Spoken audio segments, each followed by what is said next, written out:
truth.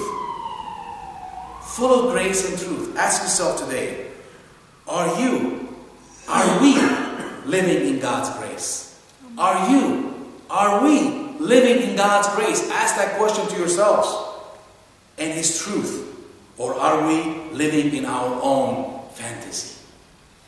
Are we living in God's grace and His truth? Or are we living in our own fantasy? And we're trying to justify everything we do, saying that I'm a good person. I'm doing this and God will approve of it. Verse 15, please.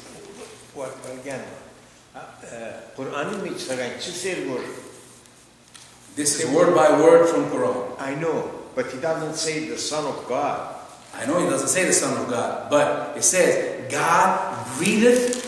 Okay, here the word from the Quran said that God breathed His Spirit into her.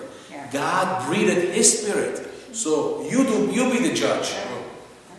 You breathe. God, according to Quran, God is breathing. Again, there's no validation with the Quran. I'm not talking about that. I'm just saying that how even they are acknowledging Jesus, but they just don't want to take that. But God, they say, "Lam yulid wa lam yawlad."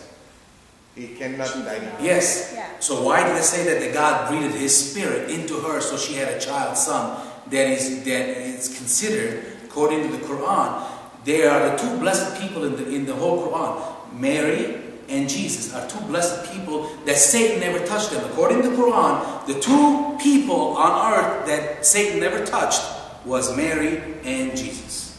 This is their book. Again, we're not here to discuss Quran. I just wanted to bring a little shedding light on it so we see what we're talking about, where we're going with it. All right? So, verse 15, please. Հովանես վկայեց անոր մասին եւ աղաղագեց. Ասիգա է ան, որուն մասին գսեի. Ան, որ իմ ետևես ու կա, իմ արջևս եղավ, որովհետեւ ինձ մե առաջ էր. Thank you. Brother 15, please. John bare witness of him and cried, saying, This was he of whom I spake.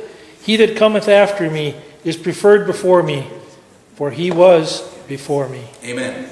John the Baptist. Here we're speaking about John the Baptist. We're not talking about John the Apostle who wrote the book. This is John the Baptist, Jesus' cousin.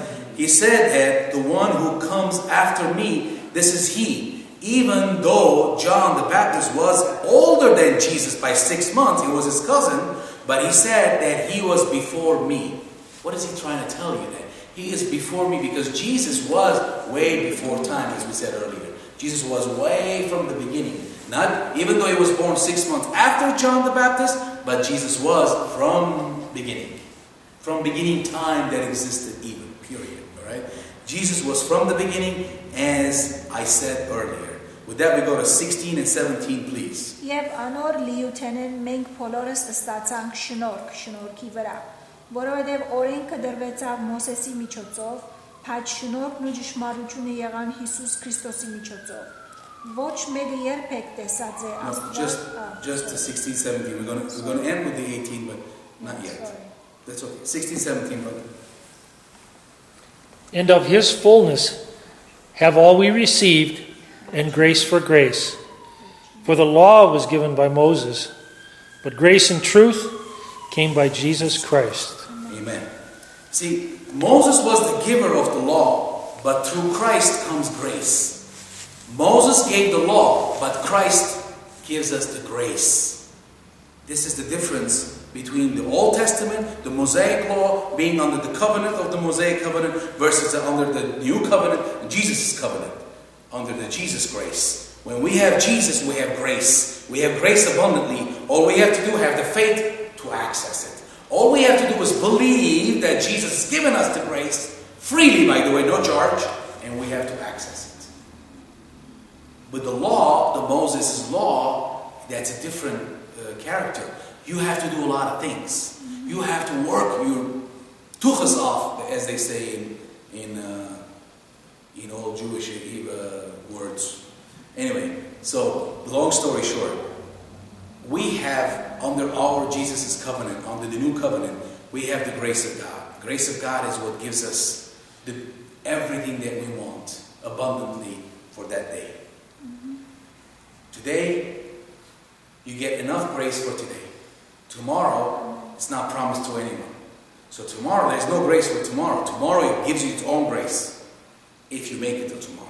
That's why God doesn't give you grace for tomorrow, next week, whatever. He wants you to focus on today.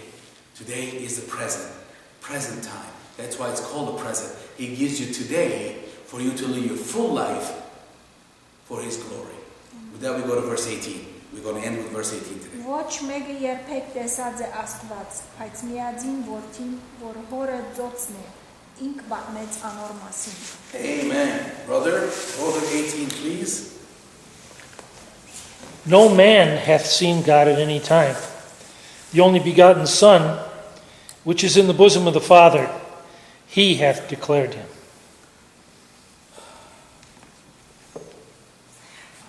Jesus declared the nature of unseen God in person to us. Let me repeat this one more time. Jesus declared the nature, the personality of the unseen God in person to us. Whole purpose of Jesus is so we can put a face to God. The whole purpose for Jesus, the Son of God that we call. See, the Bible speaks of Son because the heir is a son. It's the only way God can communicate to us at our level. So He stepped down to us. Remember the ant story? He became an ant. So the ants can understand the ant. So God became a human. So we can understand Him. And He spoke in human terms. Not in godly terms, so we can really understand Him. He didn't say, I'm God, came down from heaven so in this bodily form. No, He didn't. You would get confused. The people would not understand it. But in the Hebrew world, at least at the time, they very clearly understand when He says the Son of God, that means you're the heir. You are the son of Joseph. You are the son of so-and-so. Your son. That means you're the heir of that family. Until today, our Armenian culture is the same way. I mean, our sons, it's what leads our family. Everything we have is to our sons. Our sons is basically what we... The minute our sons become an adult, we diminish. Our sons take over. That's our way of thinking. Still, today, 2,000 years after Jesus. Think about it back then. This is the only way they were thinking. They were thinking, this is it. You're the Son of God. That's it. That means you are God. If you're Son of God, what are you? Son of cucumber? Or son of an imaginary something? If you are Son of God, you are God. If you have a son, you have a son. You have a son. Your son is the same as you are, correct? It can't be something else. It's not going to be a different species. It's going to be exactly as who you are. It's going to have your DNA. It's going to have all your characteristics. And it's going to have your name, most importantly. And He's going to carry your legacy. So here, the same exact thing that God is trying to communicate to us humans, so we understand that concept, who God is. So we have a face to God. In book of Revelation says, we go to the throne of God. Well, God is an infinite being. God is a spirit. We can't see God, but we see Jesus. You know why? Because God became Jesus so we can see Him. He put Himself a face. That's who God's face is, Jesus. Jesus is not a separate person.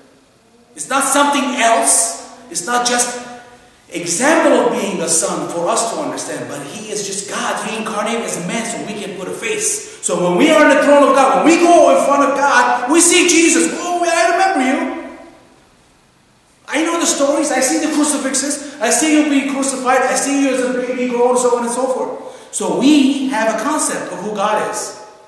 A face for God. Somebody that we can recognize. That's who God is. That's what God became, a flesh. To show us the unseen God.